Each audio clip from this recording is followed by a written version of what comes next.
Mikkelin ampujien puheenjohtaja Markku Hepps. Täällä Mikkelin ampujilla on kohta ampuma-areenan avajaiset. Mitenkä ylpeältä olo tuntuu nyt, kun ampuma-areena on valmiina? No, ylpeydestä ehkä ei voida puhua, mutta jonkunlainen helpotus on se, että ollaan päästy avajaispisteeseen. Aikamoinen työmäärä on saatu tehtyä 6 kuukaudessa ja avajaiset on, voi sanoa, aivan ovella.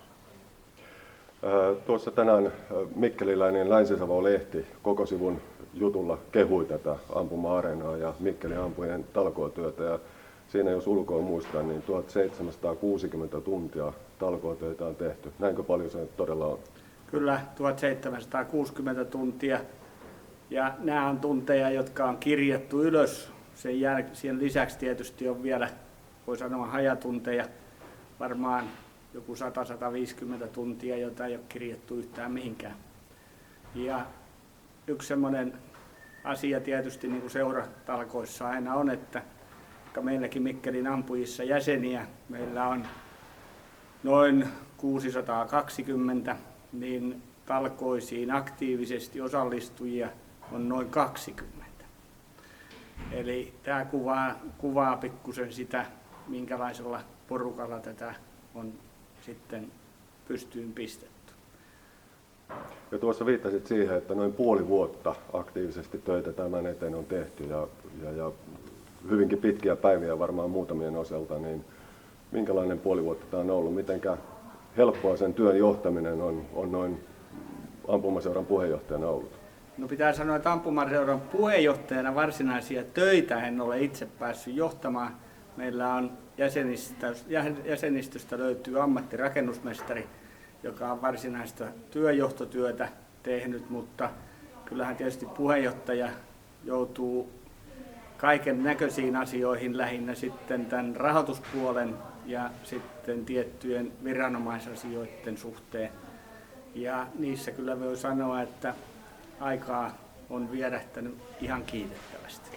Niin kuin viittasit tänne viranomaispuoleen ja rahoitukseen, niin jos ensimmäisenä mennään sinne viranomaispuoleen, olemme Mikkelin varuskunnan kuntotalon alakerrassa, johon tämä erittäin hulppea ampuma-areena on kunnostettu. Mitenkä Mikkelin ampujat on päässyt Mikkelin varuskunnan kuntotalon alakertaan vuokralaiseksi? No, historiahan on sen laatuinen, että Savon prikaati Mikkelistä lopetettiin ja tämän organisaatiouudistuksen myötä Puolustusvoimissa perustettiin Maavoimien esikunta ja Maavoimien esikunta sijoittui Mikkeliin.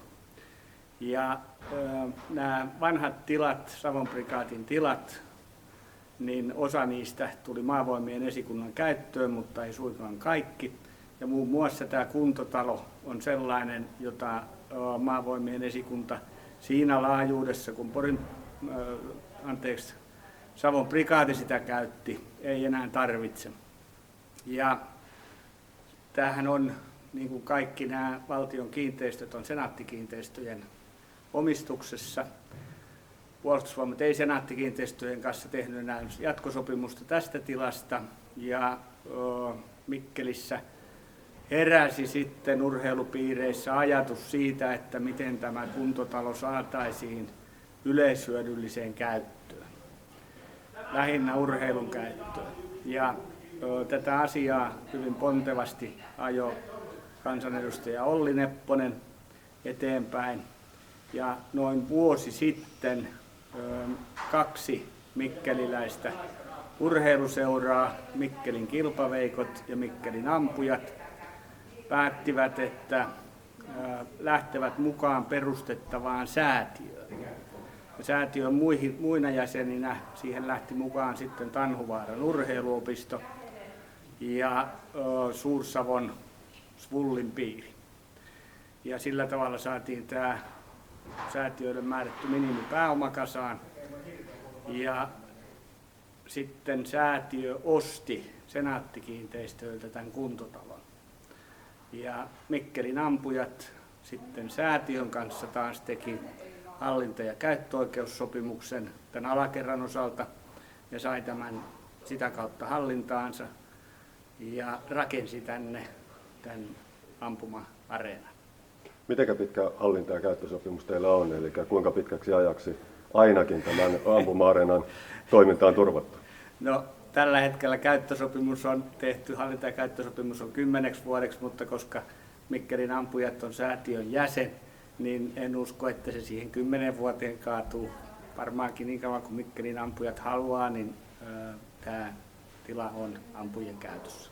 Markku Hertz, tuossa viittasit siihen, että Mikkelin ampujien puheenjohtajana olet joutunut kovasti tekemään töitä sen eteen, että rahoitus tälle ampuma-areenalle on saatu hoidettua, niin miten iso budjetti tämmöisen ampuma-areenan rakentamiseen on tarvittu?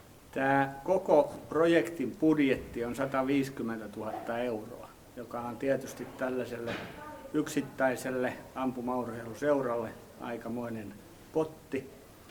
Tämä 150 000 € käsittää koko tämän järjestelmän. Nythän vasta ensimmäinen vaihe on saatettu valmiiksi, tämä perusinfra ja ilma-asepuoli. Tämän jälkeen toisessa vaiheessa ensi vuonna toteutetaan sitten ruutiaseratojen rakentaminen. Ja tämmöistä 150 000 € pottia, sitähän ei ilman apuja mitenkään seura pysty järjestämään.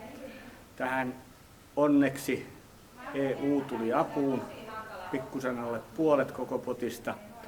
Ollaan saatu EU-rahoitusta tähän. Mutta tämä EU-rahoitushan perustuu jälkikäteiseen rahoitukseen, eli seuran pitää ensin itse maksaa kaikki kulut ja sen jälkeen sitten tilitysten kautta seura saa vähän alle puolet siitä takaisin. Eli tämä väliaikaisen rahoituksen järjestäminen ja sitten tämä toisen puolikkaan järjestäminen, niin se on aika työläs operaatio, varsinkin tämmöisinä taloudellisina aikoina. Mutta onnistunut on. No toistaiseksi ollaan plussalla, voi sanoa niin. Meillä on erittäin hyvät yhteistyökumppanit sekä muutamia valtakunnallisen tason yhteistyökumppaneita, pääosin paikallisesti Mikkelistä. Ja näiden avulla tähän asti ollaan selvitty. Tämä kakkosvaihe on vielä pikkusen vaiheessa rahoituksen kannalta, mutta kyllä mä uskon, että se järjestyy aikana. Tuossa viittasit siihen, että ilmaiseradat ovat kunnossa, eli kuinka monta ilmaiseratapaikkaa täällä tällä hetkellä on? No meillä on tällä hetkellä nyt ilmaiseratapaikkoja, täällä on 40 varsinaisella areenalla ja sitten meillä on siirrettäviä ratoja 20, eli me voidaan 60-paikkainen järjestelmä pistää kilpailuja varten pystyyn. Ja tuossa viittasit siihen toiseen vaiheeseen, joka sitten on ruutiasepuolen vaihe, niin mitä sitten toisessa vaiheessa rakennetaan tänne samalle areenalle? Ruutiasepuolelle tulee sitten 50 metrin pienoiskivääriratoja 6+3 ja sitten tietysti 6+3 25 metrin pistoolirata.